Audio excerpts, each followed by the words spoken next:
Hello, beautifuls. We've got some updates, and we've got another witch hunt to plan. Shh. Don't tell anyone. It's a secret. I'll see you after the intro.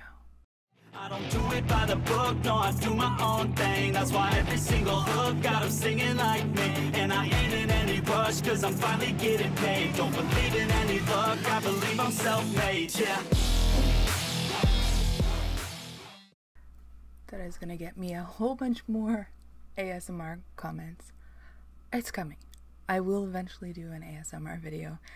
I just want to make sure that I have all the right equipment, and as you can tell, this isn't the best for it. I kind of have to amp up the sound when I do edits, and hope that you guys can hear me. So yeah, for ASMR, I need a much better mic than my little snowball here.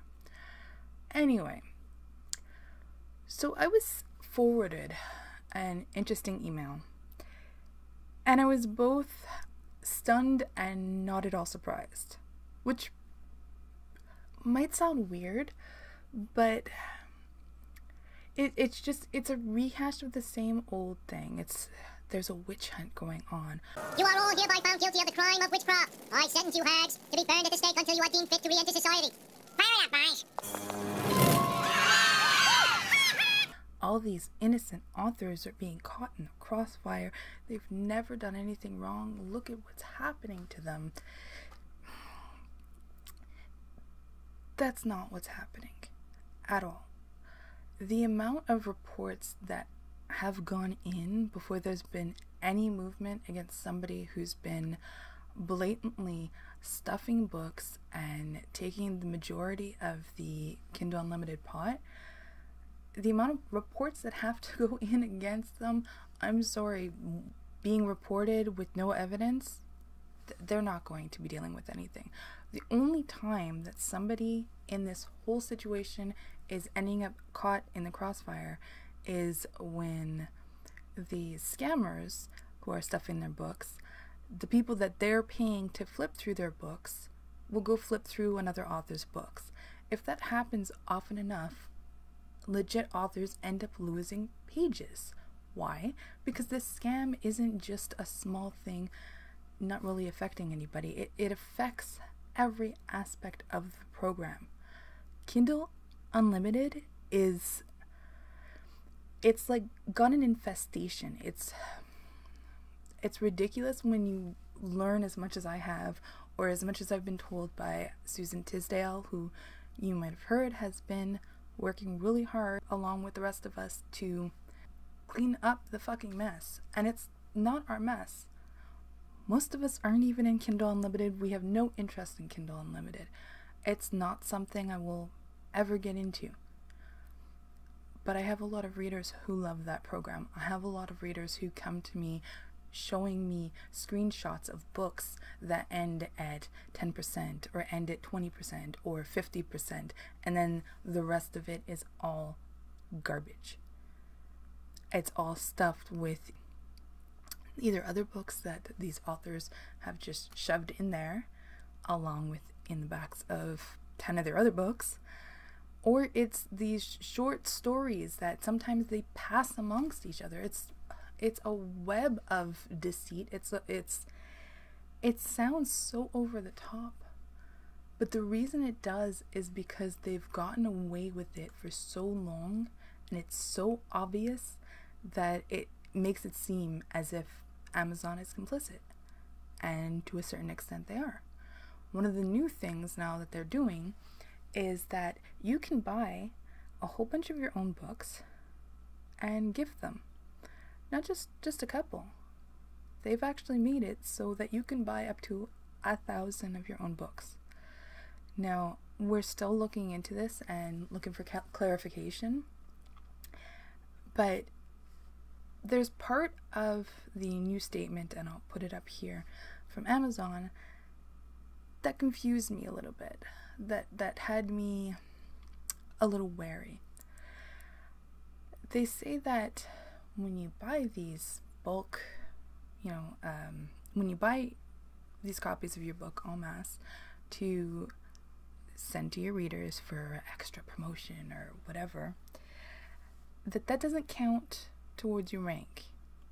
The one sale does, or the original sale counts, but not all the books that you bought.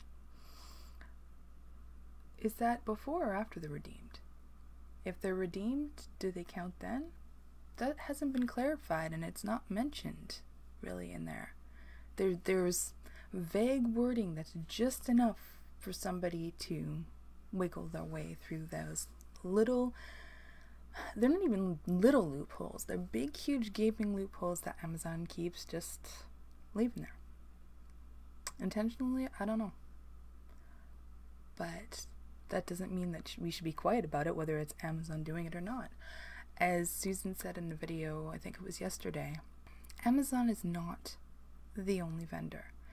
And yes, KU is great for some people, and I hope by speaking up, I hope that for readers' sake and for the authors who love it, that we can eventually make it into a workable program.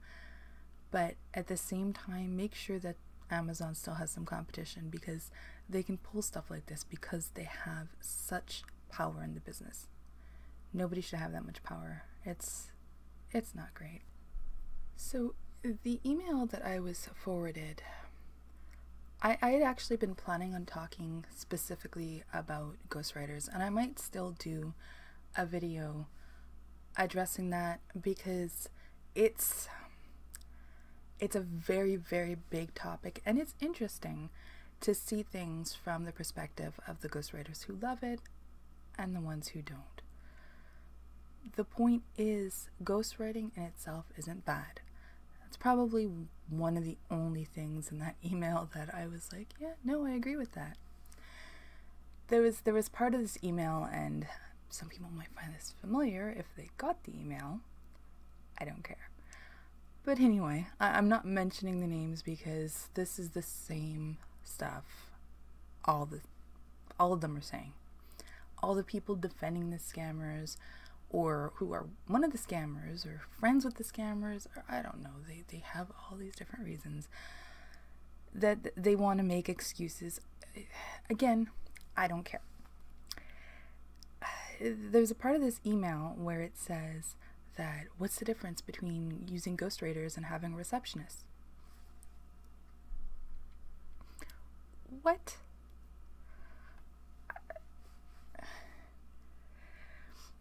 There's a big difference. A big difference. Those are two completely different jobs. I would think an author would know what words mean, and those words mean, ghostwriter, receptionist, totally different descriptions. Look it up in the dictionary, and then get back to me. But the problem that some of us have with ghostwriting is very simple. One, a lot of them are mistreated. That is the biggest problem. They're underpaid. Some of the language towards them is absolutely disgusting. I've seen, I've had ghostwriters show me the conversations that they've had with some of these authors, and it's despicable. I mean, how could you treat another human being like that? They're not fucking machines. They're not a product that you're just throwing money at. This is another person. And if they tell you that, I know I was supposed to write 20,000 words in a week, but, my kid got sick, so it's going to be a little late. Oh, well, I was only paying you $200 to begin with, but now I'm going to pay you $150. Or I'm going to pay you $100. Oh, you don't want it? I'll just get somebody else. Oh, you were desperate for that money to pay your bills? Well, I guess your kid being sick, might want to work around that because I want my book. And no, I'm paraphrasing, but there have literally been conversations like this. It's incredible. So the way that they're treated, the way they're underpaid so that these authors could publish a book every 2 weeks or, once a month. And then some of these authors, they're like, oh gosh, yeah, I work so hard and I'm doing so much, and to put out how much that I'm putting out. I used to, before I knew about all this, when I would hear an author who put out books once a month talk about how hard they were working, I'm looking at the 18 hours a day I'm putting in, and I'm like, wow, if I'm putting that kind of work in and I'm only releasing a book every 3 months or every 6 months, these authors, they must be so dedicated, they must be so, I admire them. And then I find out some of these very specific people who have been going on and on about how hard they work have a team of ghostwriters working for them. So all they're doing is throwing a couple $100 at somebody else to write their book. It's not against the rules, so they can do it, but we don't have to think that that's the greatest thing in the world. They're dishonest, and they're making it seem like this business is, oh, well, it's so easy. No, it's not easy if you're honest. That is a conclusion I've come to. And yes, there are authors working hard and making tons of money and doing very well. And they would probably tell you, no, it's not easy if you're being honest. Because they're being honest. They're making tons of money, but they're working their asses off. So that is a huge difference right there. Those are the two main issues with ghostwriters. It's how they're treated and the deception that's happening with them. And a lot of these people using ghostwriters are also stuffers. So if we're talking about the situations together, we're in no way saying ghostwriters are bad. They're choosing a career path for whatever reason, and I completely support them having that option when they need it. I wish that they would demand better. I wish they would somehow come together and say, you know what, this is going to be the minimum we accept. But that doesn't happen. So that's why these people keep taking advantage of them. And that anybody would do that, even if they can, is, I mean, some of these people are making $60,000, $70,000, $80,000 a month and paying their ghostwriters $200. And that's it. This isn't, some ghostwriters, yes, the ones that are more experienced, the ones that are more established, will have a royalty share, or they'll make a nice chunk of money, and that's cool. The ones that are making other people hundreds of thousands of dollars and they're selling their work for $200, that's sad. I don't know what can be done about it, but that is something definitely I would suggest to any ghostwriter who's out there that doesn't like this, doesn't like the way they're treated. Speak up. Maybe you have contracts so you can't expose certain people, but others have come to me, others have come to Susan, and hearing their stories is enough to, I want to cry half the time when I hear what they've gone through. So we'll offer what support we can, and I don't know, the point of Get Loud is to try and make things better. It's not a witch hunt. It's not a bunch of jealous authors. It's a lot of us opening our eyes to what's been happening and what's been getting worse and worse. And we want it to be more fair for everybody, for the ghostwriters, for the authors in KU who are busting their asses to try and give readers great books. We want them to have a chance at getting that income that's not being shared fairly because some people are gaming the system. And this idea that gaming the system is something that any smart business person does. Oh, no. That's the same kind of language that you will hear with every pyramid scheme. Every single one. Watch a few of them. Watch how they advertise it. They will use that defense. So, last but not least, I wanted to bring up mirroring. This one I'm not going to dedicate more time to because I'm tired of hearing about it, and I think that readers speaking up is the most important thing. You guys decide if it's something that you're okay with. My problem with mirroring, and if you don't know what mirroring is, it's basically somebody will take, for example, a male-female romance, and they will replace all the female parts in the book and make the heroine a male character, and change up a little bit in the sex scenes, and then call it a gay romance. I've read some of these that were well done, and I enjoyed them. I didn't see anything wrong with them. These authors were also being very transparent about what they were doing.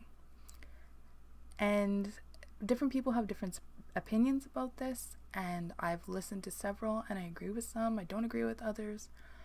But my problem with mirroring, the biggest problem I have is, one, the defense of it starting to be very transphobic, and you know, you hear that from both sides, and I rarely say both sides, but it has happened. There has been some transphobic statements against mirroring, and there has been some transphobic statements for mirroring. So just don't do that. Just stop that. But my biggest problem with it is, even if you could change the book enough to realistically portray a gay relationship rather than a straight relationship, because they're not exactly the same. My relationship with a man or a woman isn't going to be the same as a lesbian's relationship with a woman, or a straight person's, you know, relationship with a man. Our lives are very different. But that aside, in straight books or in gay romance or in menage romance, there's a lot of books that don't portray stuff properly. It happens. It's fiction, and either you like the books or you don't. But I had a friend a few years back whose book was stolen. It was basically plagiarized and rewritten as a gay romance. And thankfully, it was caught by one of her readers and shown to her, and she was able to report it and fight it and have it taken down. And I know it's happened to several other authors. And we're so grateful for our readers when they keep an eye out for this, because obviously plagiarizing is bad, right? Okay? Obvious? Alright. So when you're mirroring your own book, if you're doing this and it's not a big deal, publishing it under your own name and then saying, you know, this has been reimagined as a gay romance from a straight romance, not a big deal. If you're putting it under another name, under another title, and you're not really revealing anything, are we supposed to assume this isn't plagiarized? Yes? No? Because a lot of these people aren't being very transparent, and then they're accusing other authors who bring it up of doxing them, because authors don't know what words mean. This is a fun game. I like it. The problem is that a reader shouldn't have to go through the book and then guess whether or not they've already read this book. I actually had somebody accuse me because I re-released Tamed as Untamed because Kindle World was shut down. And so to re-release that book, I had to remove all the story elements that were from the Kindle World. And since I was doing this work already, I added some world building elements that were going to be in my new series, or are going to be in my new series. And I added a few short scenes, I added a new prologue, I added some stuff, and then I republished it with a new cover, with a new name, because those were requirements of getting my rights back. And I contacted Amazon. I asked Amazon if they could transfer over the reviews and possibly update the files for the people that had already bought the original book. I'm still waiting for an answer from Amazon, but basically somebody said that I was doing the same thing as the people that are mirroring books. No, but thanks for playing. Anyway, there's a lot of stuff going on, and I know I haven't put up a video as regularly, but I'm sorting through all the information I have. I want to update some of this stuff. I also am planning on starting 2 new series with each of my daughters, so that is actually something I'm really looking forward to, and you're going to be hearing from me more. I want to make sure that Get Loud isn't constantly just facing attacks from everywhere and people don't have the information. Not everybody in Get Loud is in it for the same reasons. Not everybody has the same morals. Not everybody believes the same thing. It's not a hive mind. It's not a mob. It's not a witch hunt. It's a group of authors who are working with readers, and a lot of these things are brought up by readers before we even mention them, like the mirroring. But it's a bunch of us together making sure that this stuff isn't happening in the dark anymore. That it's not something that's whispered about, because the whispers end up with a lot of people getting hurt and getting isolated. That time's up. So if you don't like that, guess what? Tough. And I hope you liked this video. Let me know in the comments if there's anything that you think that is really important for me to cover, and I will get on that.